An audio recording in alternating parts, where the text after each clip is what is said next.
I want to thank, first of all, our corporate sponsors for 2020, Citi, Bank of America, Old Republic Home Protection, Ventura, Hersey, and Mueller, Wells Fargo, Home Guard, and MLS Listings. Thank you for all of your support in 2020.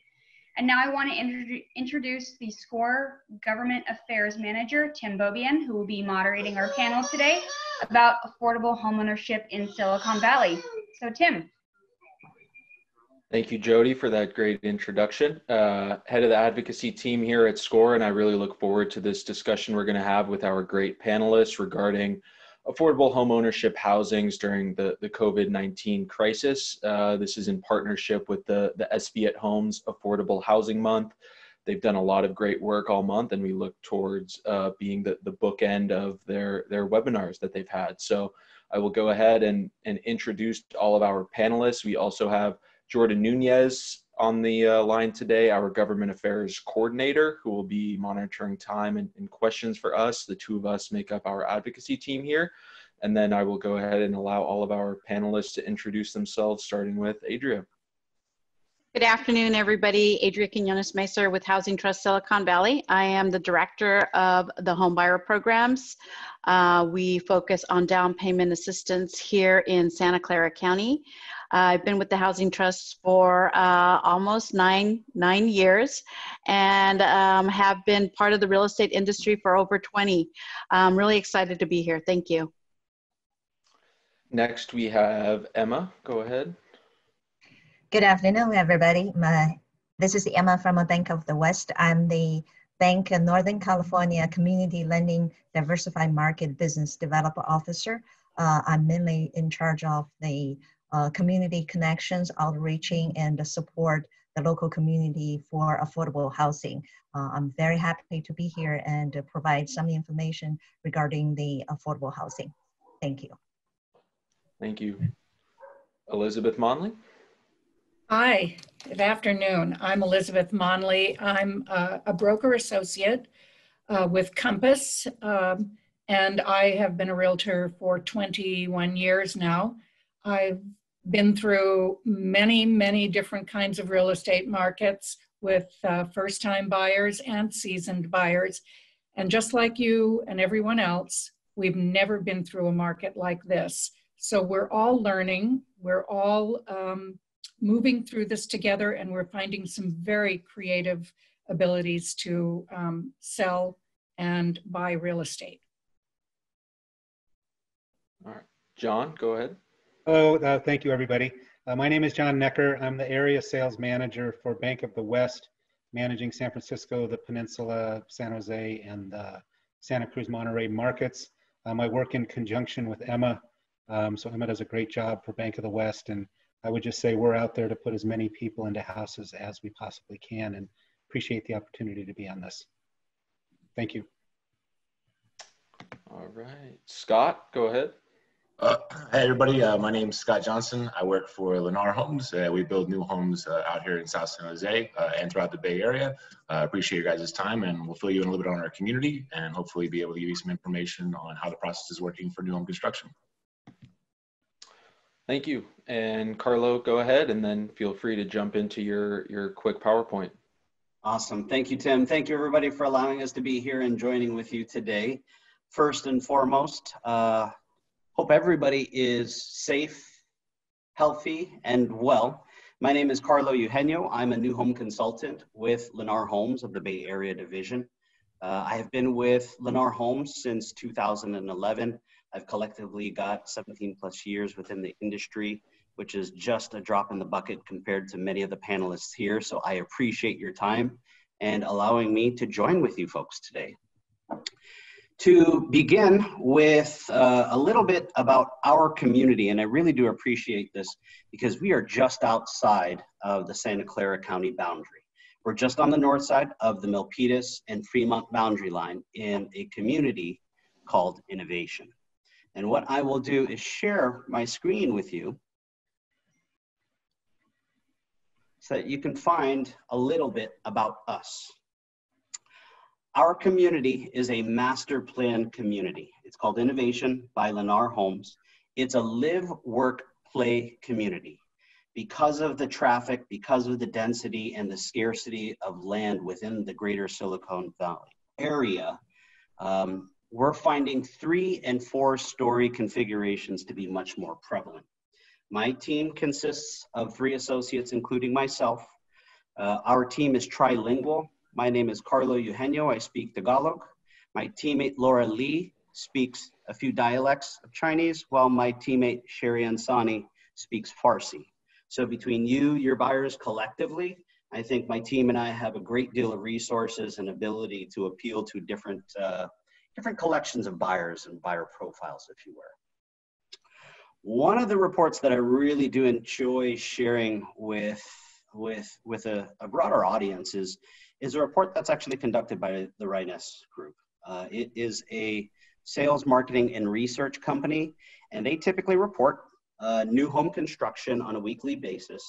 And the thing I find most interesting when I look at this particular report is if you look at, I hope you can all see my cursor, but if you look at our sales to week compared to last year, we are actually up 25% for the greater Bay Area. That's monumental to me, considering all of the news that I continue to listen both on the radio and on TV, because that gloom and doom is what I believe gets the ratings for the local broadcasting companies. And it's really important because many of our buyers or sellers are generally listening to those same or similar news stations and same news. And I think reports like these and the other topics that we're going to discuss with the other panelists are monumental for you, the agents that are out there representing your buyers on either side of the transaction. Because if you've got that buyer that's recently yanked or pulled their listing because they're afraid because the market isn't moving or this is a terrible time to sell or even buy, I would respectfully disagree with much of that. Most of you have access to all of the reports on MLS, so you guys can pull those numbers and dwindle those numbers down more specifically to the target area that your buyer or your seller is discussing. But showing them numbers and giving them the information to allow them to come to their own conclusions is better than any other information we could ever tell them or want them to believe, right? On the next slide, this is our community, our little community.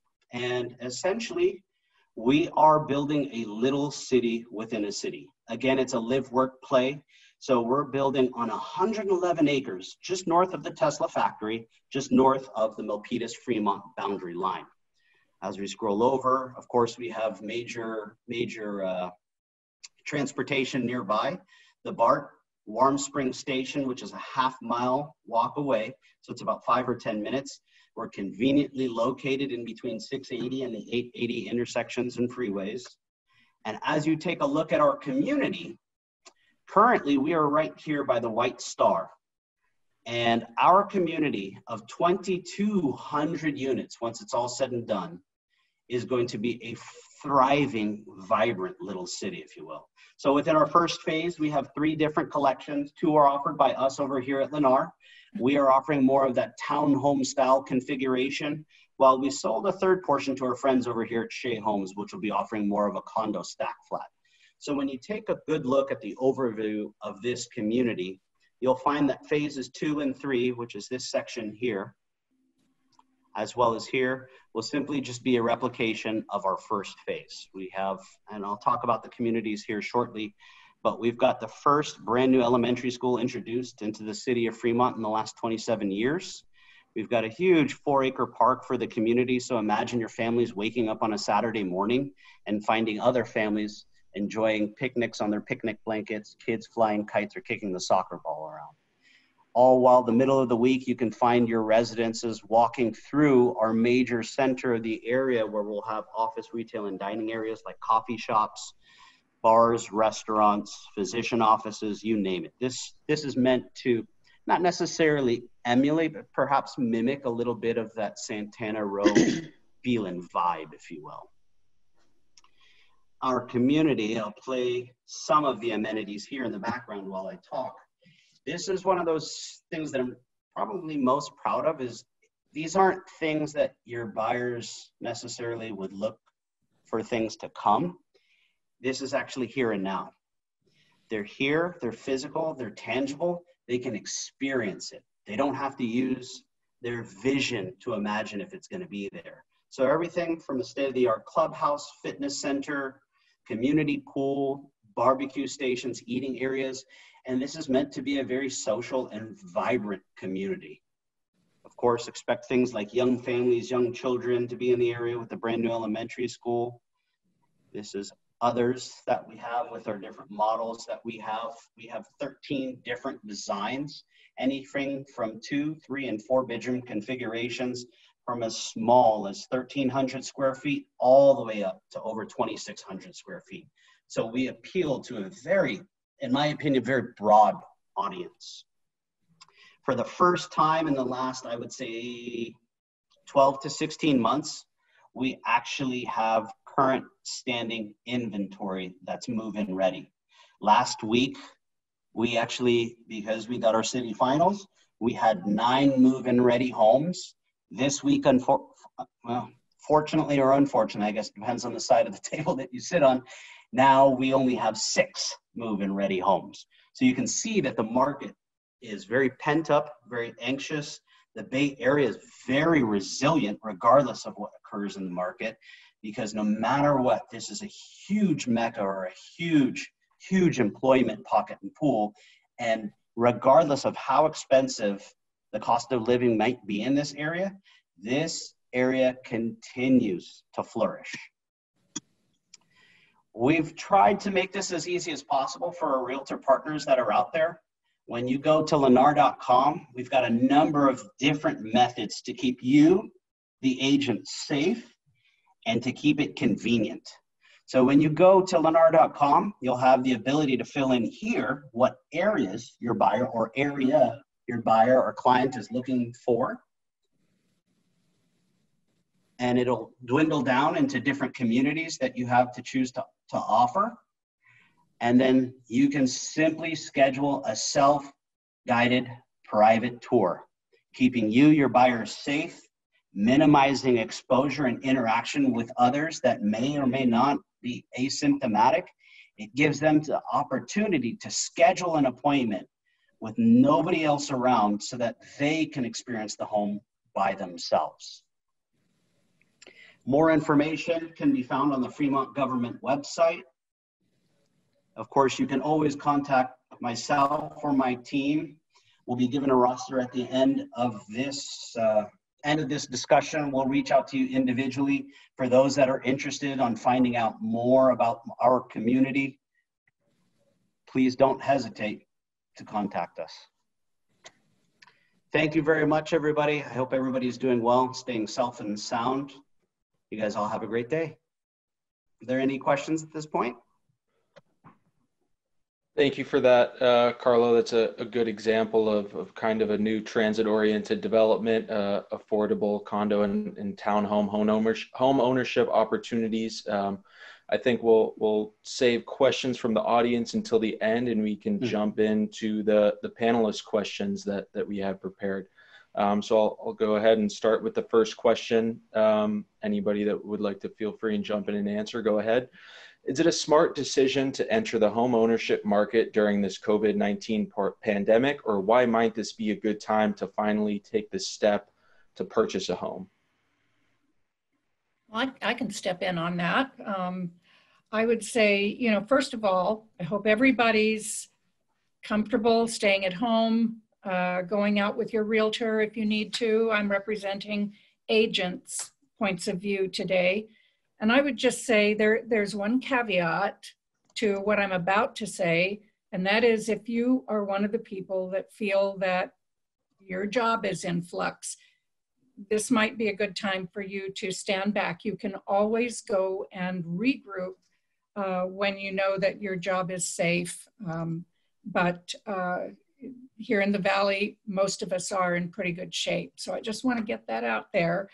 But I would say actually the demand for housing in Santa Clara Valley has been way behind what we have to sell.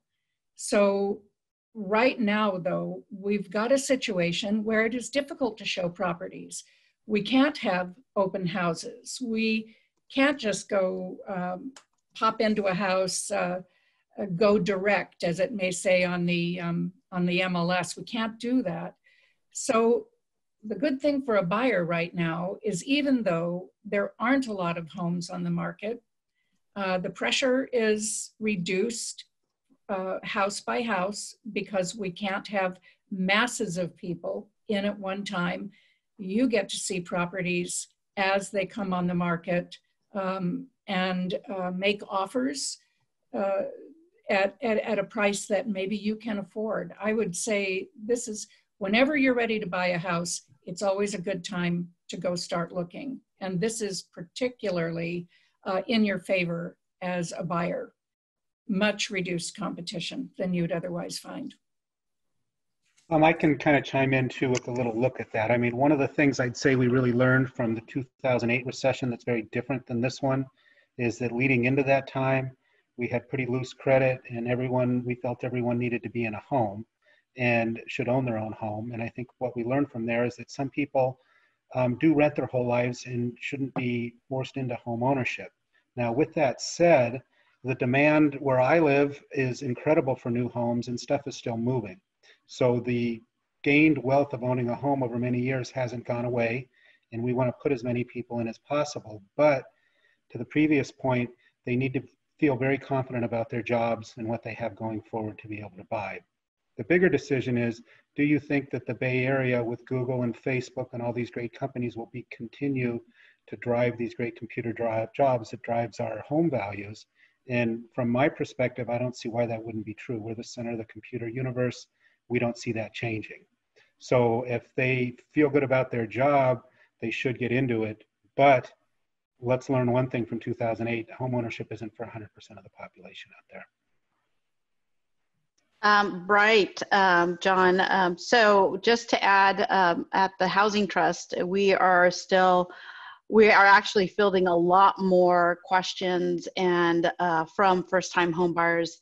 There is a huge interest right now in starting steps to either purchase a home or trying to find out what the process is. We have seen, like I said, a fluctuation in our intake forms, and the number of buyers wanting to look at and consider down payment assistance so they can purchase. So I think, like John was saying, it's a little bit different from 2008. And people need to feel comfortable in their decision. And a lot of first-time home buyers, when they're considering buying their first home, there's a lot of information. And I think this is a good time for those home buyers who are considering buying a home to really take the time to start investigating and exploring that idea, so they can be prepared when the market opens up a little bit more, or if they're comfortable buying in this market too, that they're ready to go. And over at Lennar, we actually offer a loan contingency. I can't speak to other purchases, but at Lennar, if you were to purchase a new home, which we are finding mostly is done by people trying to escape the rental market, which seems to make a lot of sense, because if you're going to be paying that amount of rent, may as well paying your own mortgage to somebody else's. And when they buy, we offer them a loan contingency. And that is to assure them that, if something were to happen to their financial capabilities of purchasing the home, they would have their deposit refunded immediately. So to have something like that, like a safety net in times like these, can really help someone find the courage to go out there and buy their first home, which can be, it's the biggest purchase of your life, and it can be scary. But again, the positives definitely outweigh the negatives, and having a real estate portfolio has done nothing but make millionaires of our parents' generation. So that's my 2 cents. And thank you, Scott. And I think that'll transition us pretty well into the next question. You just touched on it some, but what first-time homebuyer programs are still available during COVID-19 for those struggling with a down payment or other roadblocks that are right on the cusp of being able to purchase a home right now? Well, if I can jump in, or go ahead, Emma, you jump in first and I'll come in after you. Yes, I would say is that currently, regularly for the GIC, Fannie Mae Home Ready, Fannie Mac Home Possible, FHA, USDA, those programs are specifically designed for first home buyers, and they have some leniency in the guideline designing to accept some certain first-time home buyers condition. Also statewide programs, everybody heard the Cove at HFA, that will provide some leniency on the first-time home buyers. At the city and county levels, there's numerous down payment assistance program. That's, I believe, Adrian is going to specifically talking about Santa Clara County, the Empower, the Help. We're being having those. We're being very grateful and you know, really helpful for the community to have those programs to helping people when they have the needs for the down payment and when they have no way to find the money source, and the city and the county really open the door for the community to let them to know there are hope, and also there are some certain solutions to ease their difficulties and the financial burden. Right, thank you, Emma. You're absolutely correct. There are a number of programs, down payment assistance programs, not only here in Santa Clara County, but on a county level, there are some in, there's actually one in Alameda County called AC Boost that would probably fit there for the Lennar properties. And here in Santa Clara County, we have 2 down payment assistance programs. We have the Empower Homebuyer program that helps first-time homebuyers with up to 17% of the purchase price and down payment assistance, which is a significant amount of funds to help them lower their housing costs and making it more affordable. We also have the HELP program, which is a home buyer empowerment loan program. This is geared actually to higher income households who may not fit in the normal down payment assistance income limits that we see for most programs. But this is for families who have a higher income. They're still struggling to maybe save enough to you know, put down for a down payment that would make the house more affordable. It's this program allows for 10% of down payment assistance. And we're very excited to continue working with a number of partners, including Bank of the West. We have a number of large lenders that are working with the Housing Trust to make sure that they have these programs, you know, in that they advertise these programs and work with first-time home buyers so they can help them find the assistance in finding their first home. Thank you, Adrian and Emma. That's some very helpful information for those struggling to get over the hurdle of down payments. How has COVID-19 and the shelter in place affected the ability to stay on schedule and build new for sale property, mainly larger scale, such as condos and townhomes during this period? Thankfully, we've, ever since the shelter in place was lifted, or the first phase was lifted in beginning of May, we've been actually getting back to a regular routine. You know, we definitely make sure to keep people's safety in mind, but we had about a month delay from the month of April. But have been back to keeping a maintaining schedule, and we have weekly meetings to assure we can keep realtors and clients alike updated about the current schedule. So thankfully that was a short blip, but it appears that construction as a necessity is back to kind of regular steam. Yes, that was definitely good to see that the county was able to move forward with the small and large construction safety protocols to allow the safety of the workers to continue working and get that much needed housing production back online to try to solve the housing crisis in this region. Why is it beneficial to build more for sale housing, and why is it a smart decision to encourage families to make that transition from rental to for sale housing if they have the financial means to do so during this time?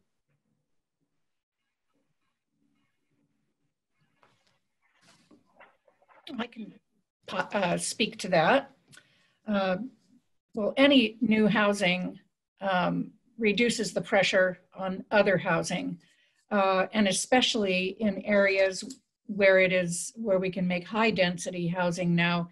We can get many more people out of a rental situation and into a home ownership property. Many young people are looking to purchase in transit-oriented developments, and that's all to the good. I just would want to say that we have a very long way to go before we actually catch up with enough housing for this valley. And we are always going to have pressures on prices. But as you've heard from the other panelists who are in financing, there are lots of ways to ease that burden in Santa Clara Valley. I mean, everyone has a parent who at one time said, my kids will never be able to purchase property in Santa Clara Valley, and yet people are doing it all the time. So I would, it's really wise to be able to purchase property rather than continue to rent, because there's just no other investment available to the middle class that provides the opportunity for enrichment while enjoying the comfort that that investment offers on a daily basis. You live there, you increase your wealth, and I'm talking about wealth from your very first property. Increasing your wealth, increasing the value of your home, all of this is very important to do rather than paying rent to a landlord that, frankly, doesn't help you build your down payment for the next rung of the ladder. So I think it's just extremely important to get people into housing if they are able and willing to do it.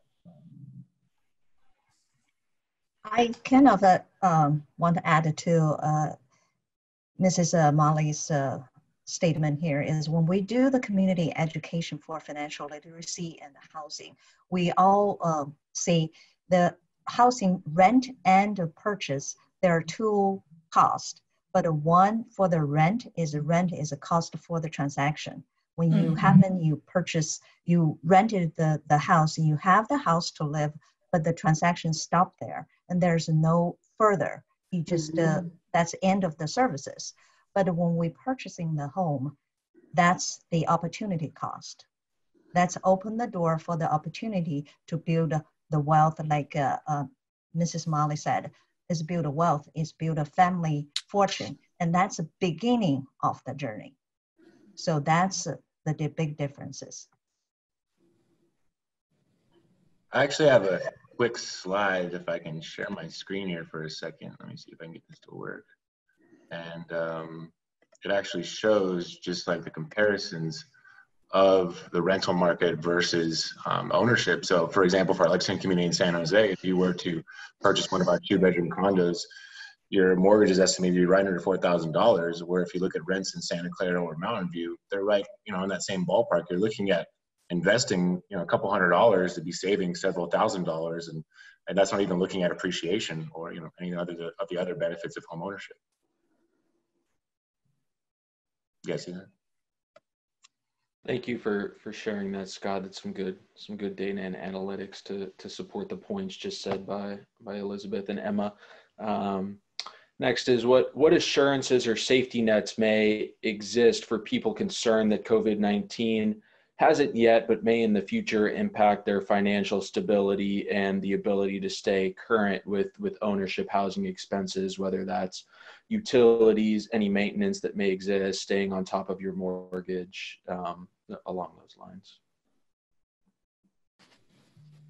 I can start with the mortgage perspective and what we're doing. So you hear a lot of press about forbearance and what lenders are doing, but from what I've seen is basically they can get 3 months of payments that they can forego forbearance, and they need to pay that at the end of the 3 months in full, or else then they go into more of a kind of bailout plan that would harm their credit.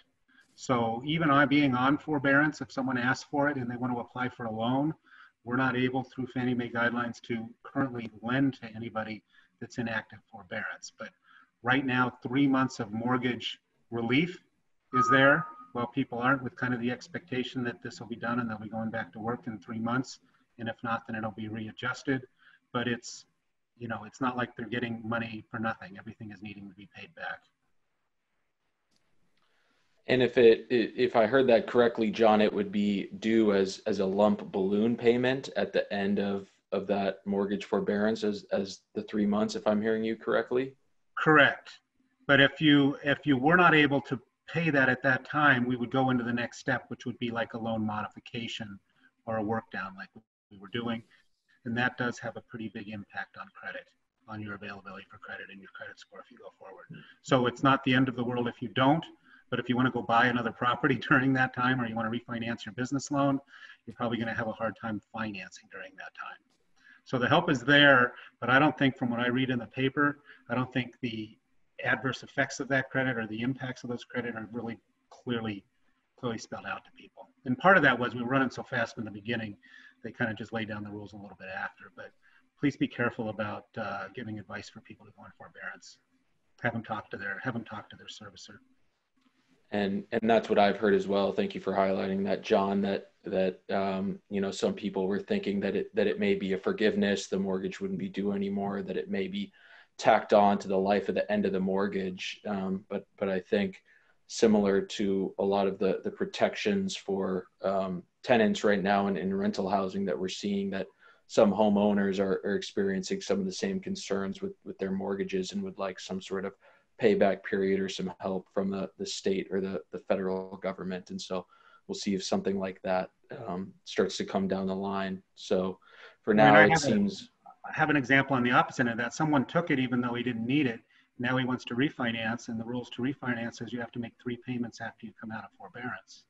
So he didn't need it, didn't have the rules. So I would just be cautious. You know, if you don't need it, don't use it. But if you need it, it's certainly there for you to help. And, you know, be careful, speak to your lenders, you know, and make sure you understand that the fine print of exactly what's going on there. Yep.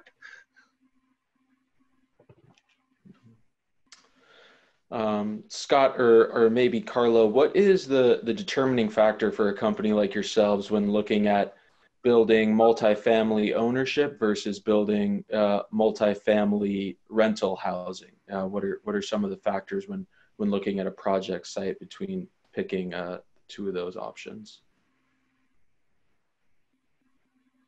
Carlo, you want to take this one? Frankly, that is so far above my pay grade. I just don't even know that I'd have the ability. I'd love to take this one, Scott. Thank you very much. Unfortunately, I'm not.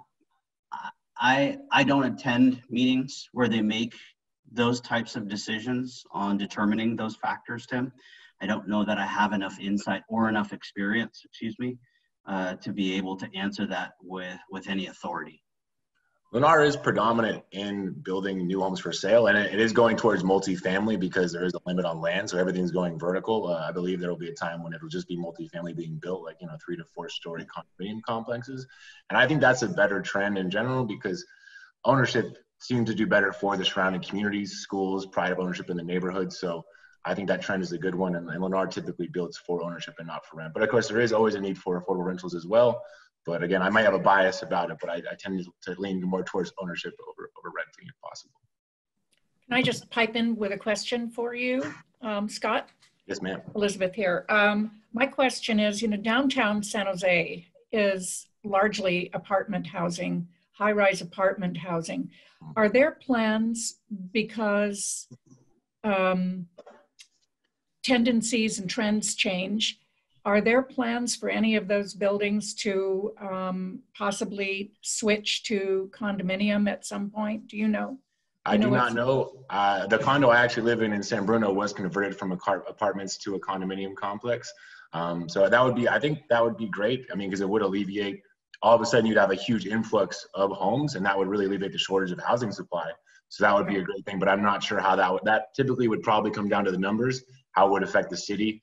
Because that typically things come down to what's more lucrative for the city or the surrounding areas. So I don't know if that would be the deciding factor, but my hopes is that, I mean, that would be great if it would, because it really would help us alleviate this housing shortage by having these large buildings be pool potentials for, first-time buyers or people trying to buy investment properties. So that would be great if it was to occur. Thank you. Next, what does the traditional lending and purchase process look like for a first-time home buyer, for those that may be scared or a little gun shy of the burden of going into the lending process? And how has the COVID-19 crisis changed or impacted that process? Thank you, John. You can take this. I was going to say you, Emma, because you start with your seminars. And then why don't you, I mean, in the Housing Right. Trust, that's great seminars too. Well, basically is the home ownership we started way before we get into the transaction. We started is a home ownership education. That's quite a percentage of our job is me and Adrian, we're a partnership together to educate people to understand the procedure, to understand what they can have and what out there for them. So people won't take the fear, the fact away, to let the people know this is the transaction, just like they go to some places purchasing some other merchandise. But the only difference is that this one is a large scale in the financial sense.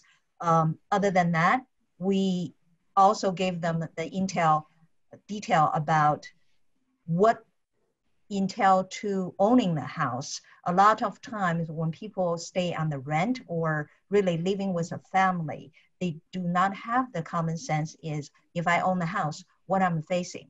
And you need to pay the taxes, the insurance, you need to facing is repair the house. Of course, Lennar is building a new house. That's actually eliminated one of the fact they don't need to worry about for some time, but still majority of the existing properties, people are still thinking how to maintain the house. Maintain the house, not only for their only living condition, they also maintain the asset, maintain the equity on the house. So those type of the information we need to share way before they stepped into the transaction. So that's what we started. And after that, I believe John, the salespeople are going to step in to really evaluate the home buyers or potential buyers, what's their financial situation. Can they afford something larger, bigger they never had before? Okay, John, you take away. Yeah, and I would just say we've got a lot of really good marketing collateral. I want to run downstairs and grab it, but I didn't know how long you were going to talk. That goes through the entire loan process, that goes through what Emma just said. So we've got, you know, I don't know if it's a 5 or 6 page booklet on home ownership that's available in all of our branches. You can walk in, I probably am carrying 100 with me in my car, but it's a good kind of resource. You probably get it on Bank of the West website also. So these loans can be a little bit harder because you've got down payment assistance and you might be doing some type of second, but the structure, a loan is a loan. We have income, asset, you know, reserves. We look at the same items for these loans, nothing different, but we need to spend more time educating the customer. We need to make sure that they have access to all the collateral, just to slow down and give it the whole look and realize, yeah, I've got hazard insurance and property tax and all these other things going into it. But I'll run down and grab it just to see if I can get it on the screen to show it. But, you know, we need to spend time with these people so that they have a full understanding of what they're getting into. So home buying seminars through Silicon Valley Housing Trust, items that are available on the website, marketing collateral they can take home and read with them, and then also sitting down with a loan agent and doing a pre-approval and really talking about what they can do and getting their questions answered. So it's the same, but it's a little bit more and a little bit more deep for first-time home buyers or people needing some down payment assistance. And Tim, just to add to that, we have not seen much of a change in the processing time with our lenders. They are, for the most part, have already been working remote.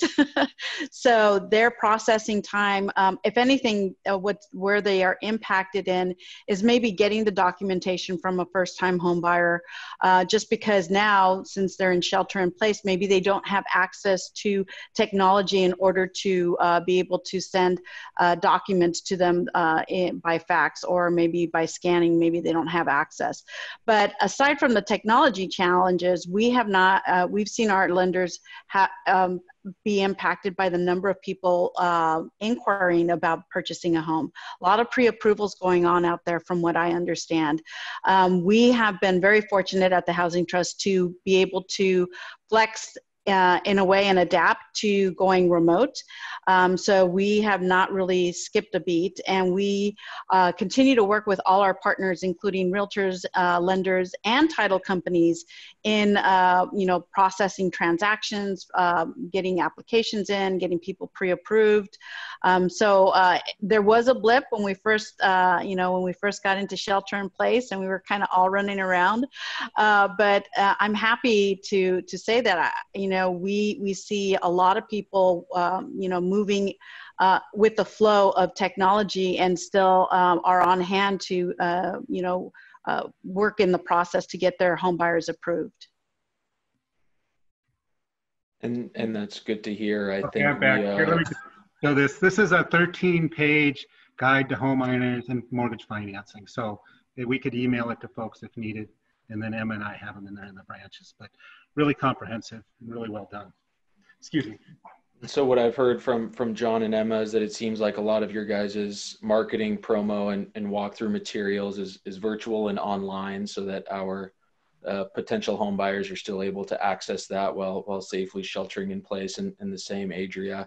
I was definitely that way when the shelter in place started. I think we were all kind of running around like a chicken with our head cut off a little bit, but now we've kind of hit more of our stride, at least I have, in terms of day-to-day working. And so it's good to see that we've settled down and we can still, start to get people into first-time homes that are interested to do so. The next question I think will be mainly for Elizabeth, and that is, how has COVID-19 impacted the ability of prospective buyers to view and tour property? Because this is quite often the most important decision an individual or a family may make in their life or for several decades. And how can they, view what they're potentially putting a large sum of money into? And that's true whether it's your first house or your seventh. It's always the biggest property that you will ever, the biggest purchase you'll ever make. We all felt like we were just sort of hit in the face with what felt like this is going to be impossible. How can real estate continue, and people want to buy and sell homes? How are we going to do this?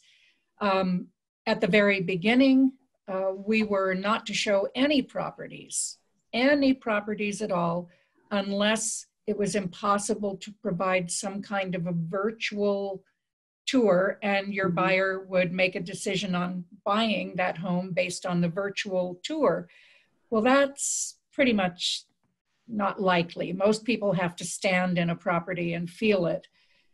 And so it's been changing on a weekly basis. And essentially now we are allowed to look at a virtual tour first, but allowed to go into vacant properties following the sending of a property entry advisory and disclosure regarding COVID-19. It can be a kind of daunting form to read because it sounds pretty technical, but once you do that, you can go in and see the property. Once the seller has initialed it and allowed it, you can go in and see the property. We can now show properties that are occupied by a seller, as long as that seller leaves the property altogether. Can't go wait in the backyard, has to actually leave the property. And those are things that do seem like they're very encumbering. But on the other hand, that means that maybe 4 people a day maximum will be going to look at that property because of the difficulty in getting in. And I think strategically, for a first-time buyer, that should instill confidence in your ability to make an offer and perhaps have it accepted. You're not looking at hordes of people. Seeing 30 to 50 people a weekend at an open house is almost nothing anymore. There are no more open houses at the moment. So those are very beneficial, I think, for a first-time buyer. And, and I would say that they were, for all of us, they felt strict. We use masks and hand cleaners. We wipe down the property after we show it. It's a daunting experience, and one that we will see behind us at some point. But I do have to say the buyers and the sellers here in Santa Clara County have pretty much all taken this in stride now. Everybody expects it, and nobody seems to be annoyed by it. We know it's for everyone's safety and health. That's good. Yeah. Yeah, I just wanted to comment, Elizabeth. I totally agree. And I just want to, you know, you almost have to commend a lot of people here in the Bay Area. It's just been taking things in stride, and we've told our buyers, you know, there's certain rules that you're going to have to abide. Please talk to your realtor when you're considering a property, and respect, you know, the rules and the regulations that are, you know, in place. So we you know, we can only commend all our partners who just continue working and helping, you know, people find, you know, their homes. As far as new home construction goes, we continue to be open 7 days a week, but have to change our process drastically. So everything is scheduled by appointment only. We make sure that we only have, you know, 2 people at a time coming in each group. Each group is an hour. Thankfully, all of our homes are vacant. We wipe down all of our models every day, especially high traffic or high touch point areas. So again, definitely we had to adapt and adapt quickly, but to keep business moving forward with everybody's safety in mind is something that we can do. And so we're always open. And if you want to schedule an appointment with Carlo or myself, we can always show clients any day. Yeah, and anecdotally, I've seen some great resiliency from buyers, sellers, realtors alike. The state released new guidelines of showing property with thorough deep cleanings, you know, required to wear masks, social distancing, and a lot of our realtors are even going above and beyond. I've seen with wearing gloves, wearing little foot booties, and everybody's really bought in to trying to be as safe as possible when going through these private showings. So that's good to hear. How has the residential real estate market in the Bay Area responded to the COVID-19 health and financial crisis? Are we seeing a higher volume of lending going through, about the same with purchases being made, Elizabeth and Scott? What's the volume looking like compared to normal? Yeah, I would say purchases are surprisingly brisk. I think Carlo had that slide up there originally showing the number of properties going under contract. It's phenomenal. Everyone has been taking it in stride, as we said in the last question. It is sellers are putting their houses on the market. They want to move for whatever their reason may be. They don't feel, I don't get a sense of an anguished, gotta sell, gotta get out of here feeling that is coming from COVID. Not at all. They are just prepared to sell, and they know that there are buyers who are prepared to buy. So it feels brisk to me. And also the lending periods. When we initially got started with this, there was the concern that lending would take much longer due to forces. And it doesn't seem to. I've seen things close in 21 days that went into contract during the SIP and have closed within the SIP. So I don't see much of a change. And I would say that we are very, very busy. We're holding to our purchase times, but right now we kind of have a large bent toward refinances and less purchases, but we can see the purchases coming. And if you look at what the Mortgage Banking Association says about future mortgage volumes, there's going to be more refis this year due to the virus and the low rates. And then next year, as we get out of this, it's going to be the same amount of total volume, but a much greater increase in purchase. So lenders are busy, but most of them are kind of prioritizing purchase, knowing we need to get those through and going to longer lock and longer turn times on refis. I'll add one more thing to this. You know, we typically have, we're busy all year in Santa Clara County because people are moving in for jobs constantly. We don't really have a seasonal market like other states do, but we do have our season. And I would say that the spring market, which normally begins right after Super Bowl Sunday and runs through the middle of April with a few tag-along sales occurring in May, has simply been shifted farther down the year to June, if we can be out of this by June, and all the way into September and possibly October. We've just shifted our market.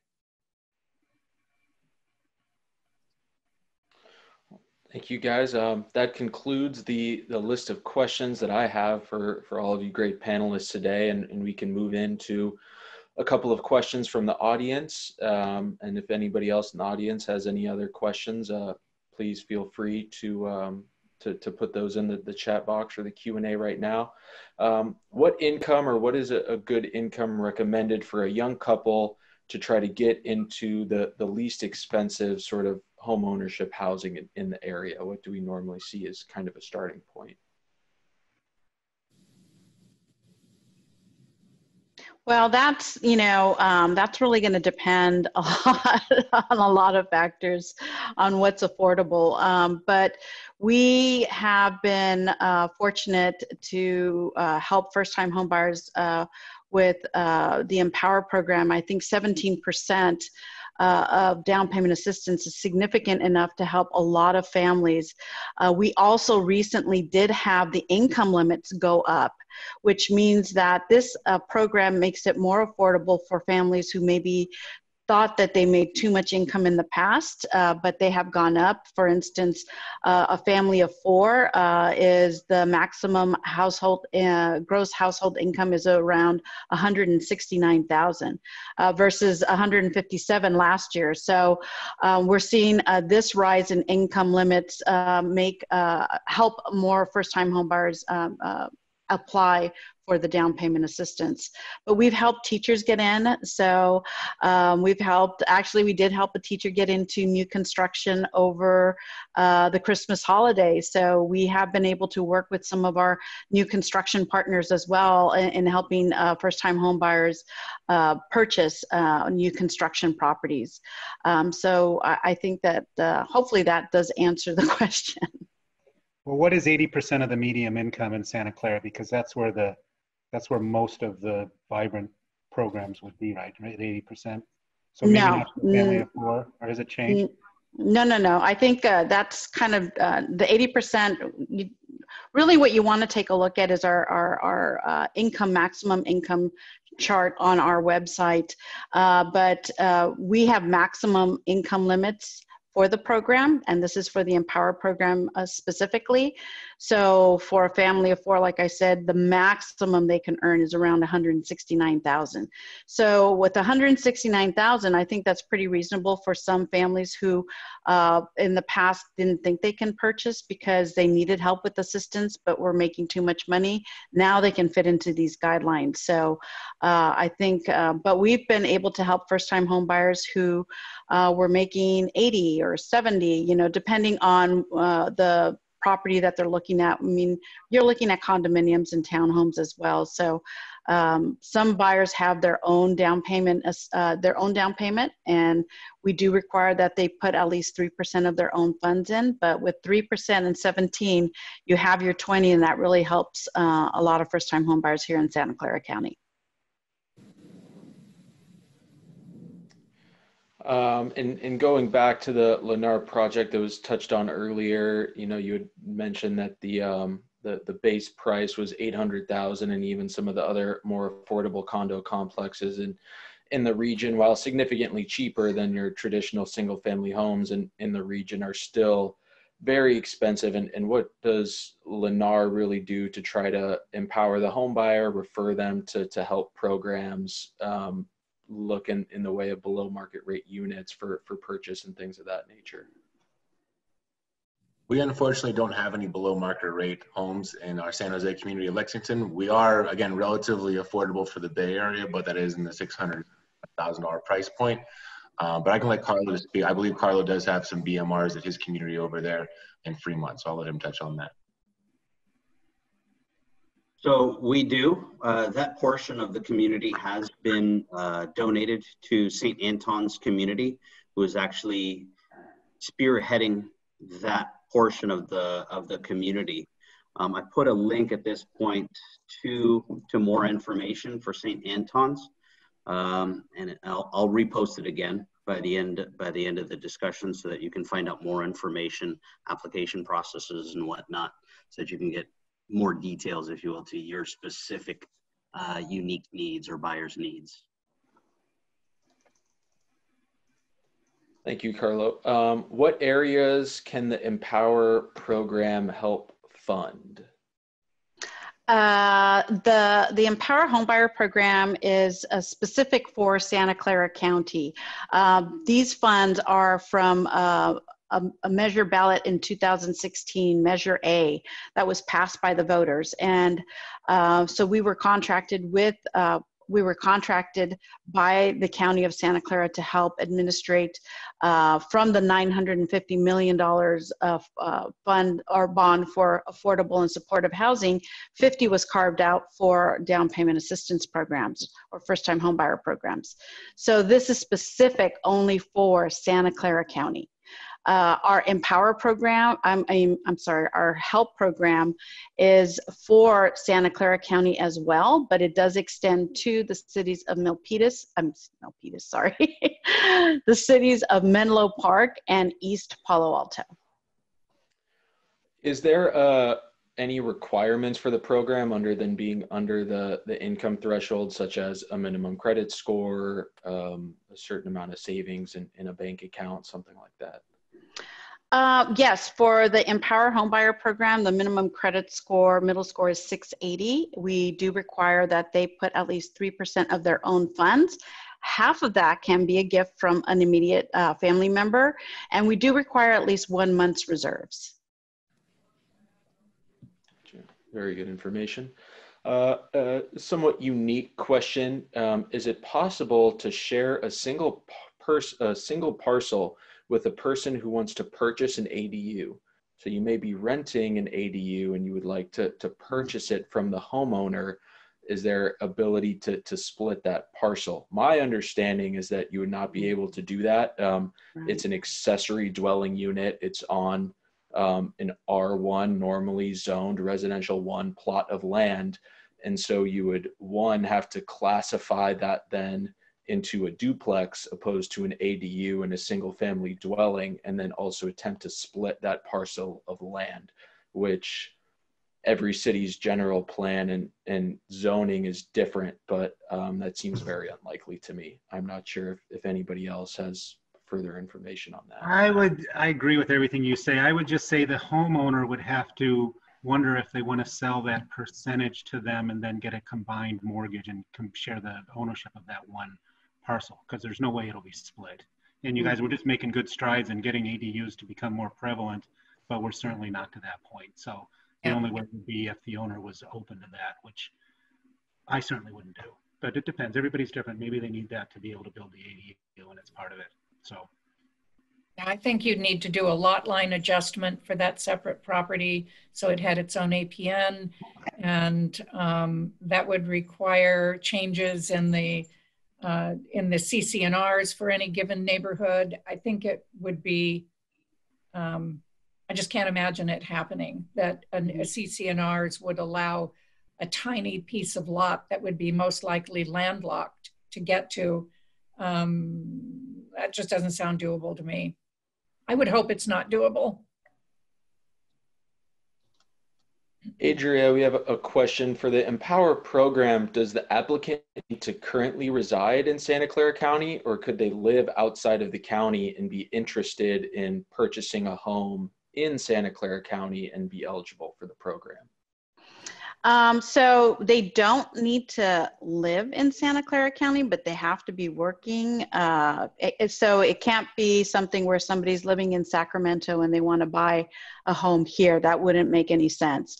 The purpose for the program is to, support affordable housing here in Santa Clara County. So it sounds like under that guidelines, I think an anecdotal situation around that would be, well, maybe I rent and live in Fremont right now and work in Fremont as well. And if I wanted to try to utilize the program to live in Milpitas and commute to Fremont, kind of right on the county lines, you would be unable to do that. No, they would be able to do that. I'm talking more about specific, maybe situations where people are not within this county or not working close to this county. Okay. That's, I think, what I'm thinking about. Okay. Thank you. Mm-hmm. And that pretty much wraps up all of the questions we have, which is perfect. We are 2 minutes over our time. I will review and look through the Q&A in the chat. I'm sorry if anybody's question got missed. I will make sure to get it out to our panelists and try to get an answer to you. But thank you very much for your time. This was some great conversation on how to maybe try to enter the affordable home ownership housing market during COVID-19, and have a great week.